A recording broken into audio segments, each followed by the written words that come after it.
हरे कृष्ण कृष्ण कृष्ण हरे हरे।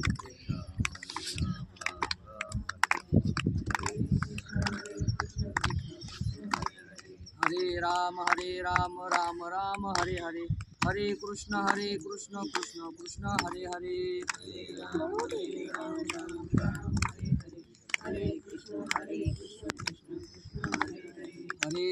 हरे राम राम हरे हरे। हरे कृष्ण कृष्ण कृष्ण हरे हरे।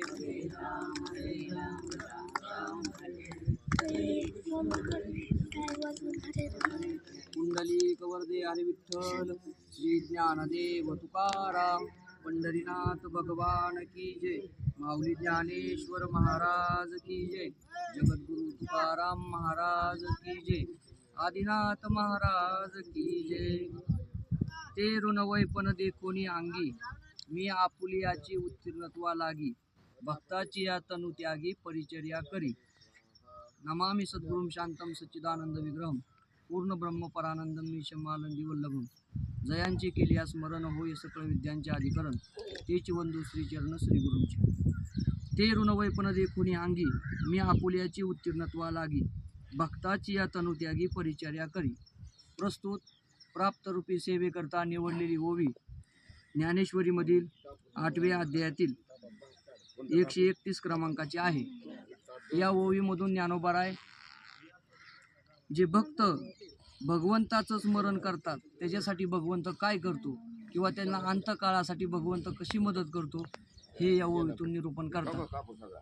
तर ज्ञानोबाराय म्हणतात ते ऋणवैपण देखुनी अंगी मी आपुलियाची उत्तीर्णत्वा लागी। आपण सर्वजण जन्माला आल्यानंतर इथपर्यंत प्रवास करत आलेलो आहे।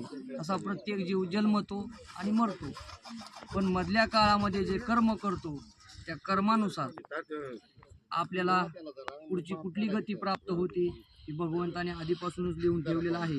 म्हणून जन्माला आल्यापासून काय करायचं असतं, फक्त अन्न वस्त्र निवारा ह्याच्या पुरतंच न जगता की ज्या भगवंताने आपल्याला जेणे हा जीव दिला दान आणि तयाचे करीन चिंतन, ज्या भगवंतानं हा जीव आपल्याला दान म्हणून दिलाय त्या भगवंताचं नामस्मरण केलं पाहिजे। का केलं पाहिजे तर ज्ञानोबाराय त्या नामस्मरण का केलं पाहिजे तर त्याचं उत्तर असं देतात की आपण त्या भगवंताचं नामस्मरण केलं म्हणजे त्याच्यावर काय होतं, ऋण होतं।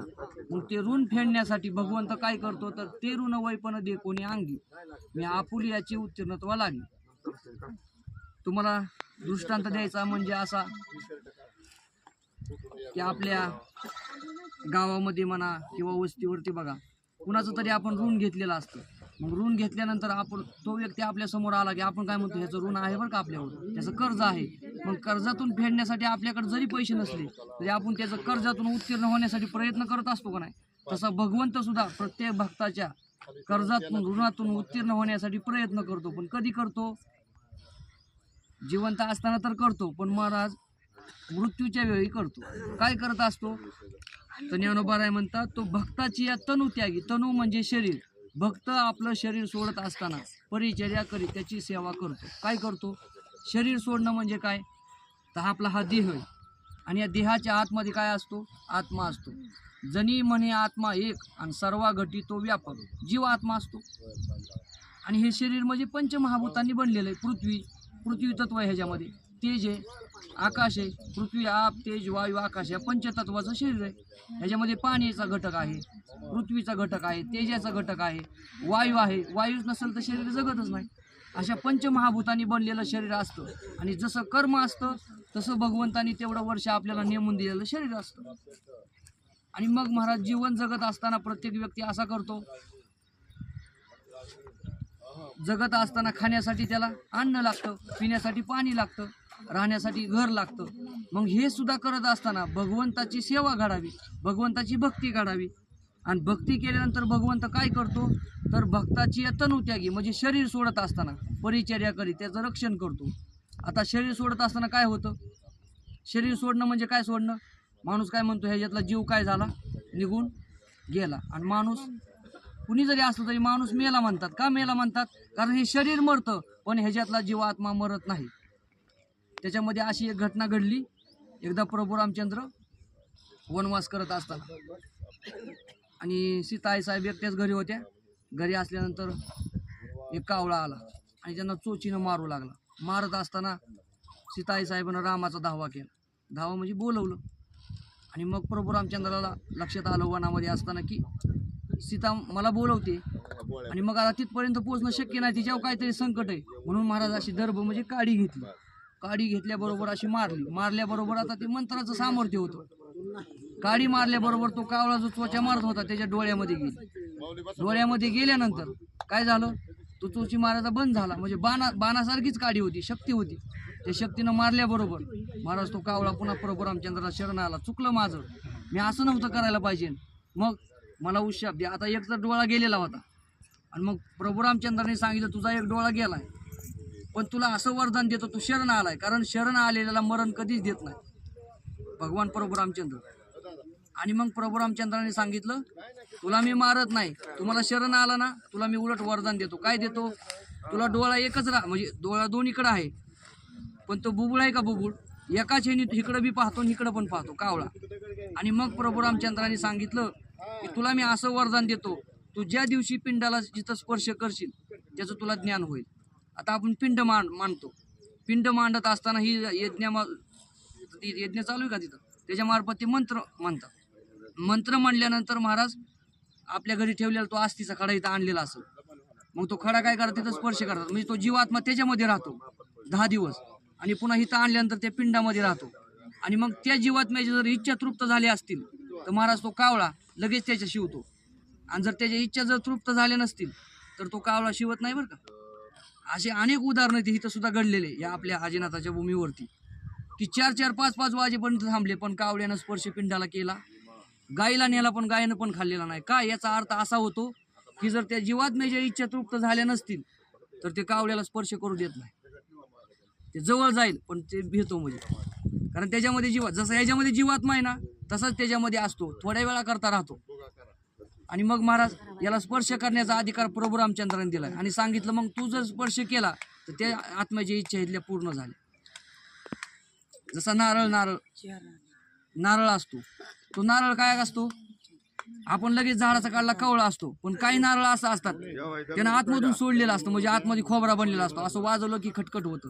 तसं महाराज आपण जिवंत असताना जर असं केलं, काय केलं, मला काहीच इच्छा नाही, माझी काहीच इच्छा नाही असं म्हणून जर मनुष्य तृप्त झाला तर मग मेल्यावरती पुन्हा ताण होत नाही. असे बी काही लोक आहेत महाराज, नाही महाराज ते त्यांना दिल्याशिवाय ते शिव देत नाहीत. मग भगवंताने दिलेलं हे वरदान आहे, म्हणून काय करायचं तर भगवंताचं नामस्मरण जीवन जगत असताना करायचं, नंतर ही अडचण येत नाही. म्हणून भगवंताने दिलेलं ते कावळ्याला वरदान आहे. म्हणून दशक्रिया विधी, सावडण्याचा विधी, पिंडदान हे प्रत्येक मनुष्यानं आपल्या आई वडिलांसाठी केलं पाहिजे. कारण जगद्गुरु तुकोबाराय म्हणतात, माझे झाले गयावर जन आणि फिटले पितरांचे ऋण. ज्या आईनं किंवा ज्या वडिलांना आपल्याला जन्म दिला ना त्या आईचं ऋण फेडणं म्हणजे हा आजचा दिवस असतो. आणि मग महाराज मग कुणाचं तरी ऋण आपल्यावर आहे आणि ऋण असल्यानंतर मनुष्य म्हणत नाही ए तुझा असं म्हणतो का, नाही. मग त्या ऋणाची जर त्याला वाटत असेल की त्याचं माझ्यावर ऋण आहे आणि मी ते ऋण फेडू शकत नाही, मग त्यांच्या उपकारातनं उत्तीर्ण होण्यासाठी काय करावं तर त्यांची सेवा करावी. म्हणून भगवंत सुद्धा काय करत असतो, आपण त्याचं नामस्मरण घेतल्यानंतर आपलं ऋण भगवंतावर होतं. मग भगवंत काय करतो, ते ऋण वैपण दे कोणी अंगी, त्या भक्ताचं ऋण. आता पहा, भक्तही मरतो आणि सर्वसामान्यही मरतो, मरण्यामध्ये फरक नाही. पण आता काही जण म्हणतात बघा तो आरडत मेला, असं काही नसतं. फक्त शेवटच्या वेळेला भगवंताचं नाव येणं हे भाग्य असतं. का असतं, कारण तुकाराम महाराज एके ठिकाणी म्हणतात, अंतकाळी ज्याच्या नाम आले मुका आणि तुका म्हणे सुका पार नाही. जो अंतकाळी म्हणजे मरण्याच्या शेवटच्या अवस्थेमध्ये त्याला ते भगवंताचा फोटो दिसला, भगवंताचं नाम त्याला ऐकायला भेटलं किंवा भगवंता समोर प्रगट झाले, अशी काही भक्त मंडळी आहे त्यांच्या पुढे भगवंत उभे राहिले आणि अशा वेळेस जर मृत्यू आला तर मग महाराज त्याचं कल्याण होतं. भगवंतही गीतेमध्ये सांगतात की अंतकालेचे मामेव स्मरण उक्त्वा कलेवरम यप्रयाती समद्भाव याती नास्तेत्र संशया. भगवंत गीतेमध्ये म्हणतात की अंतकाळी जो माझं स्मरण करून देह सोडतो ना त्याला पुन्हा चिंता करण्याची गरज नाही. का, कारण माझं नाव घेतल्यानंतर तो मलाच प्राप्त होतो, तो माझ्यानीच धामाला जातो, वैकुंठाला जातो, भगवान शिवशंकराचा भक्त असून कैलासाला जातो. म्हणून महाराज भगवंत म्हणतात की जो माझं नाम घेतो त्याचं ऋण माझ्यावर होतं. आणि मग सर्वसामान्यही मरतो आणि भक्तही मरतो. फक्त मरण्यामध्ये एवढाच फरक असतो, भक्ती करून जर एखादा मनुष्य मेला तर त्याला अंतकाळाच्या वेळेस भगवंत दुःख होऊ देत नाही. कारण मरणाचं दुःख सोपं आहे का हो? महाराज मरत असताना हा जीवात्मा बाहेर निघत असताना एवढं दुःख होतं महाराज, ते दुःख आपण सांगू शकत नाही. म्हणून एखाद्याला मर म्हणलेलं सुद्धा आवडत नाही. का आवडत नाही? कारण त्या मरणाच्या वेळेस काय असतं, दुःख असतं, त्याला ते दुःख नको वाटतं, म्हणून मरणं आवडत नाही. नाही तर मग मरण म्हणजे तर काय, फक्त जीवाचा आणि या देहाचा त्याग होणं, यालाच मरण म्हणतात, दुसरं काय. आणि मग भगवंत मागतात की मी भक्ताची या तनु त्यागी, जो भक्ती करत असन, हरिपाठ म्हणतो, गीता वाचतो, ज्ञानेश्वरी वाचतो, भगवंताची दररोज पूजा देवपूजा करतो, असा जो भक्त आहे माझं स्मरण करणारा, तो मरण्याच्या वेळेस मी काय करतो, त्याची सेवा करतो. कशी सेवा करतो आपल्याला दिसत नाही, पण सूक्ष्म रूपाने सेवा करतो, म्हणजे येणारं दुःख तो निवारण करत असतो. म्हणून भगवंत म्हणतात की जो माझी भक्ती करतो ना, मी त्याचं ऋण कधीच ठेवत नाही. मला सांगा, आपण सर्वसामान्य मनुष्य येतं, 1000, 10,000, 20,000 ऋण घेतलं तर मग महाराज आपण ते ठेवत नाही, लगेच देऊन टाकतो का, त्याचं नको आपल्यावर बोजा. तसं हा भगवंत सुद्धा काय करतो, ह्याचं परत ऋण कधी फेडायचं, याच जन्मात फेडायला पाहिजे. म्हणून महाराज तो भगवंत निष्ठेनं भक्तीनं श्रद्धा करणारे, त्याचं नामस्मरण करणारे, त्याचं महाराज ऋण ठेवत नाही. मग तो काय करतो, भक्ताची या तनुत्यागी, तनुत्यागी म्हणजे शरीर सोडत असताना परिचर्या करी म्हणजे सेवा करतो. आता सेवा कशी करायची महाराज, सेवा करत असताना आता आपण जर सेवा करायला लागलो तर दिसतं शरीराने, बाबा त्याला पाणी पाजतोय, स्नान घालतोय, आंघोळ घालतोय. पण भगवंत सेवा करताना काय करतो, तर त्या भक्तावर येणारे संकट निवारण करतो. काय करतो, तर मग महाराज शेवटी यमदूत येत असतात नेहमी प्रत्येकाला. यमदूत आल्यानंतर महाराज ते सांगतात, चला आता तुमची झाली वेळ पहिल्यांदा, आणि मग झाली म्हणल्यावर जावं लागतं. पण मग महाराज भगवंताची भक्ती करणारा यमदूत नाही नेले, कारण फक्त एक जणानं नारायण फक्त एकदाच म्हटलं, आणि नारायण म्हणल्यामुळं महाराज त्याला विमान पाठवलं होतं कुणी, भगवंताने. आणि फक्त एकदाच, किती म्हणलं, एकदाच नारायण म्हटलं, पण कधी म्हणलं होतं, मरायच्या वेळेस म्हणलं. आणि मरायच्या वेळेस नारायण म्हणल्यामुळं महाराज त्यानं विमान पाठवलं. का पाठवलं, कारण मग महाराज मरणाच्या वेळेला त्याला देव आठवला ना, भगवंताने सांगितलं तो माझा भक्त. जसा तुमच्यावर शिक्का कुणाचा पडलेला आहे, शिक्क्याला महत्व आहे शेवटी. आणि मग महाराज शिक्का म्हणजे कळलं का, जर त्यांना सांगितलं हो हे आमक्याचा मंत्र्याच्या जवळचा माणूस आहे बरं का, त्याची कुणीही कामं करणार, त्याला कुणीही संकट देऊ शकत नाही का, तसं हा भगवंताचा भक्त आहे म्हणून शिक्का पडला, यमदूत त्याला हात लावत नाही, त्याला मारत नाही. का, कारण हा भगवंताचा भक्त आहे, त्यानं भक्ती केली, मग त्याला हात लावण्याचा अधिकार आपल्याला नाही. म्हणून मग महाराज ते नाही महाराज त्याला स्पर्श करत. आणि मग देव काय करतो, आपले दूत आणून त्यांना वैकुंठापर्यंत नेत असतो. म्हणून प्रत्येकानं भक्ती करत असताना की बाबा माझ्यावर भगवंतानी जे ऋण केलंय, भगवंतानी जो आपल्याला जीव दिलाय, मी मगाशीच म्हणून गेलो की जेने हा जीव दिला दान, तयाचे करीन चिंतन. मग त्या भगवंतानी दिलेला हा दान रूपी जीव, मग या जीवानं काय केलं पाहिजे, तो महाराज देवाचं नामस्मरण केलं पाहिजे.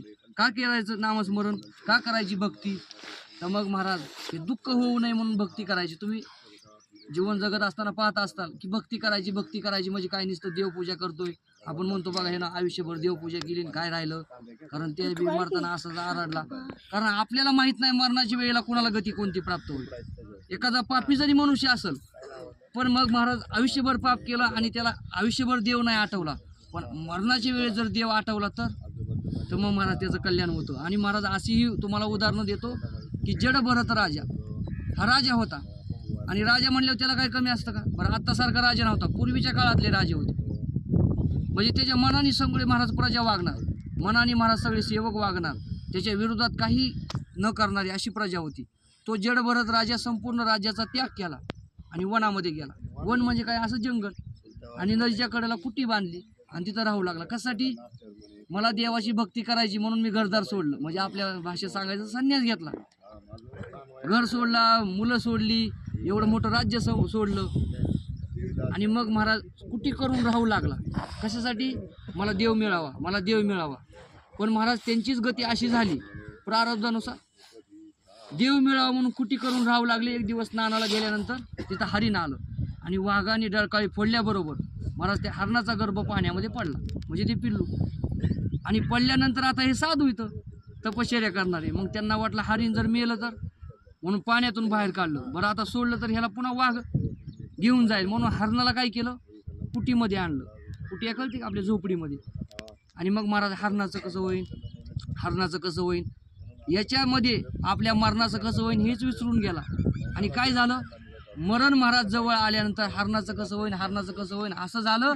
आणि शेवटी जड भरत राजा हरिण गर्भा गेला आणि घाला तो घातला वासनीनं. वासनेनं काय केलं, त्याच्यावर घाला घातला. आणि मग अंतकाळीला जर आपण वाघाचं मरण करू, कुत्र्याचं मरण आपल्याला आठवलं तर महाराज तीच गती प्राप्त होती. भगवंत म्हणतात तसं जड भरत राजाचं झालं.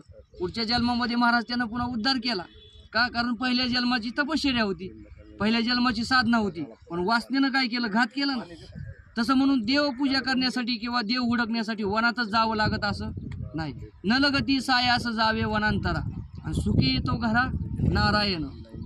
जगद्गुरु तुकाराम महाराज म्हणतात वनात जायची तुम्हाला गरज नाही, घरामध्ये सुद्धा देव येतो.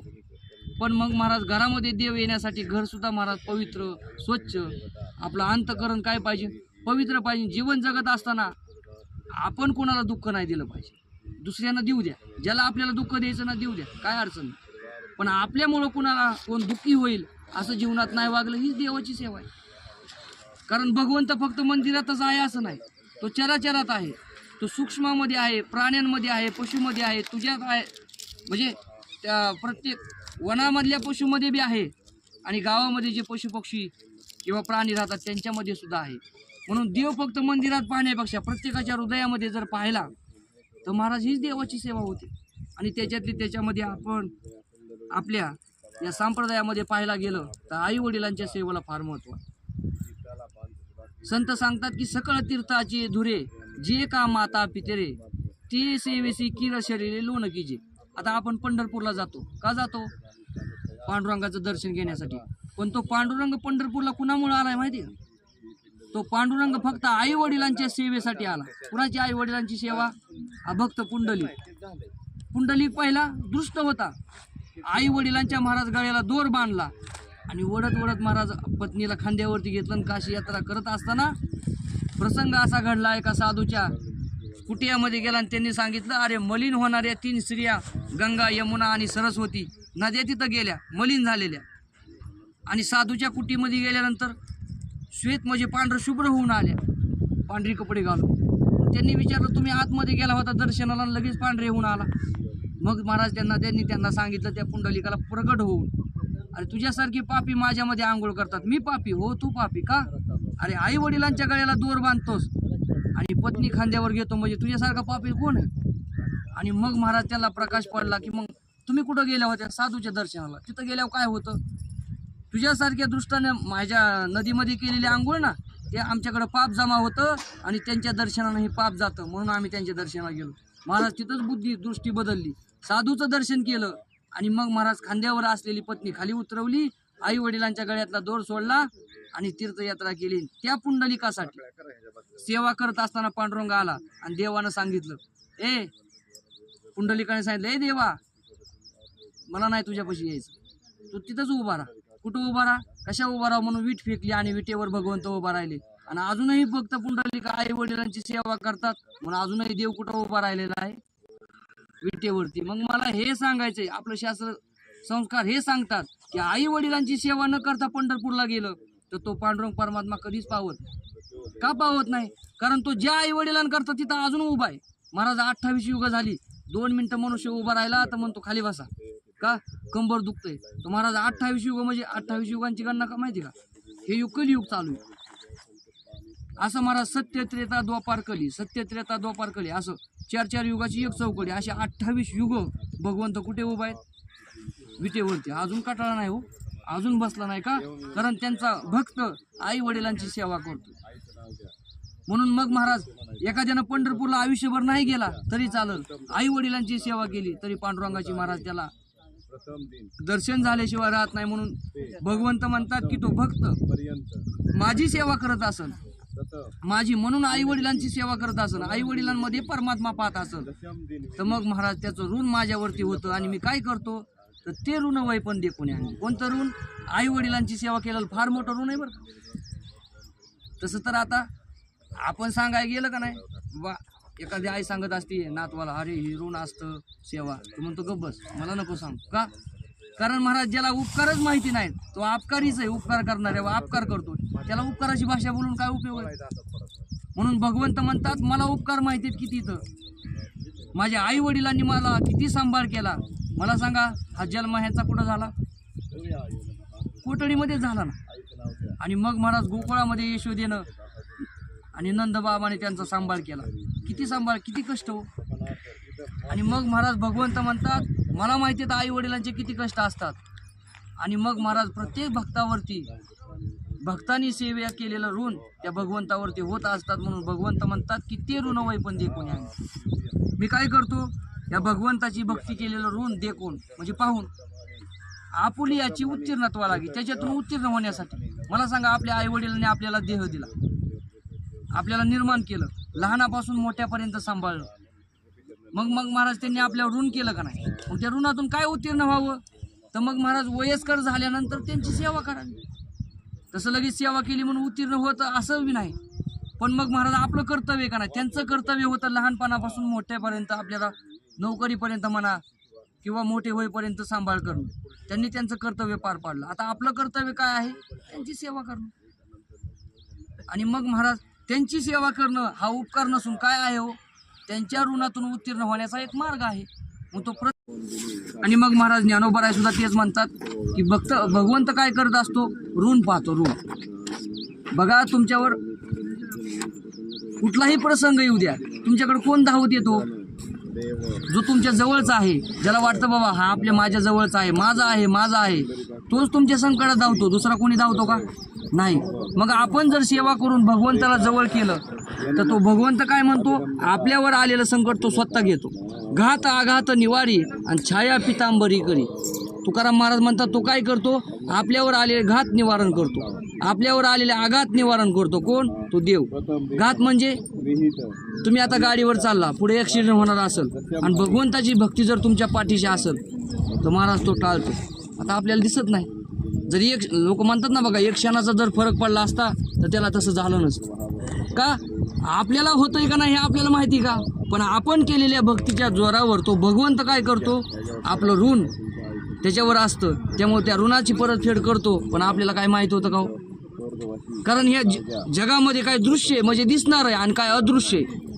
भगवंत कधीही सेवा करताना अदृश्य करतो, दृश्य जास्त करत नाही. पहा, तुम्हाला कोणी जरी भेटल 10-5 रुपये देऊनही जाईल, पुन्हा त्याची तुमची ओळखही होणार नाही. बघा तुम्ही कुठेतरी उपाशी असताना रानावनामध्ये तो तुम्हाला भाकरी देऊन जाईल कोणाच्या तर रूपामध्ये, भक्ती असल्यानंतर बरं का. असे अनेक प्रसंग येतात महाराज. काय येतात? तर महाराज त्याच्यावर असलेली भक्ती, त्याच्यावर असलेली सेवा आणि त्याच्यावर असलेली श्रद्धा. म्हणून महाराज जीवन जगत असताना असं मरायचं की आपलं ऋण कुणावर तरी झालं पाहिजे ना. आई वडिलांवरती तर आहेच, आई वडिलांची तर आपण सेवा करतोच, पण त्याच्याबरोबर महाराज फूल नाही बन पावो घेतो, काटे बन कर मत कर. भला किसी का कर न सके तो बुरा किसी का. दुसऱ्याचं चांगलं करता नाही ना आलं नका करू, पण दुसऱ्याचं वाईट करू नका. चांगल्यामध्ये सहभागी व्हा. महाराज जो चांगलं करत असतो भगवंताची त्याला साथ असते, भगवंताची संगती असते. म्हणून ज्ञानोबराय म्हणतात की तो भगवंत ऋण पाहतो. अहो किती ऋण! आता ज्या ज्ञानोबरांनी ही ओवी लिहिली त्या ज्ञानोबरांचं किती ऋण आहे आपल्यावर. त्या ज्ञानोबरांनी ज्ञानेश्वरी सारखा ग्रंथ आपल्या पुढे मांडला. का मांडला? कारण आपण तो वाचल्यानंतर ज्ञानेश्वरी काय देत असते आपल्याला? विचार देते. विचार म्हणजे संघर्षात जगण्याचं बळ म्हणजे ही ज्ञानेश्वरी आहे. महाराज आपल्याला कितीही दुःख झालं, घरी वाद झाला, तर ज्ञानेश्वरी जर 5-10 मिनिटं तुम्ही वाचत बसला तर ही ज्ञानेश्वरी काय करते? एक चांगला विचार आपल्या जीवनामध्ये देते. पण आपण वाचतच नाही, त्याला कोण म्हणून असं एक म्हण आहे बघा, वाचाल तर वाचाल. आपण जर वाचलो तरच वाचल ना. म्हणून मग महाराज काय करायचं? तर भक्ती केल्याशिवाय मार्ग नाही. कारण ही भक्ती काय करते? तर दुःखाचा नाश करते समूळ मुळासहित. प्रत्येकाला दुःख येतात, पण भक्ती काय करत असते? तर त्या भक्तावर आलेलं संकट तारत असते. म्हणून मग महाराज जीवन जगत असताना ज्ञानोबराय म्हणतात तुम्ही भक्ती करा आणि भगवंतावर तुका म्हणे देवा आणि ऋणी करून ठेवू सेवा. देवाची सेवा करायची, त्याच्याकडे काही मागायचं नाही, त्याच्यावर ऋण करायचं. आणि ऋण केल्यानंतर भगवंत काय करतो तर अंतकाळी त्याची परतफेड केल्याशिवाय, जरी जीवनामध्ये त्याने काही मागितलं नसलं तरी भगवंताला माहिती की अंतकाळी याची आपल्याला गरज आहे. यानं जीवन बरं असताना माझी भक्ती केली ना, मी अंतकाळी त्याचा सांभाळ करणार. म्हणून कितीतरी महाराज भक्त येतं ज्यांना मुलं नाहीत, कुणी नव्हतं, पण एकटेपणात पडले. आणि पडल्यानंतर त्यांच्या लक्षात आलं की अरे भगवंतानी काय केली, आपली सेवा केली. आणि मग महाराज हे साधू होणं, संन्यासी होणं सोपं नसतं. एक साधू जंगलामध्ये फिरत असताना कधी गावात जायचे, कधी जंगलात राहायचे. आणि वर्ष 2 वर्षातून एका गावामध्ये त्यांचा मुक्काम राहायचा आणि एका घरी मुक्काम असायचा. एक लहान मुलगी होती, त्यांनी विचारायचं त्या मुलीनं, बाबा तुम्ही कोण आहे तो? त्यांनी सांगायला पाहिजे ना, मी संन्यासी आहे. ते सांगायचे मी सांगतो नंतर. महाराज पुन्हा 2-3 वर्ष झालं की पुन्हा तिथं त्यांचा मुक्काम पडला त्या मार्गामध्ये, की त्या मुलीनं विचारायचं, बाबा तुम्ही कोण आहे तू?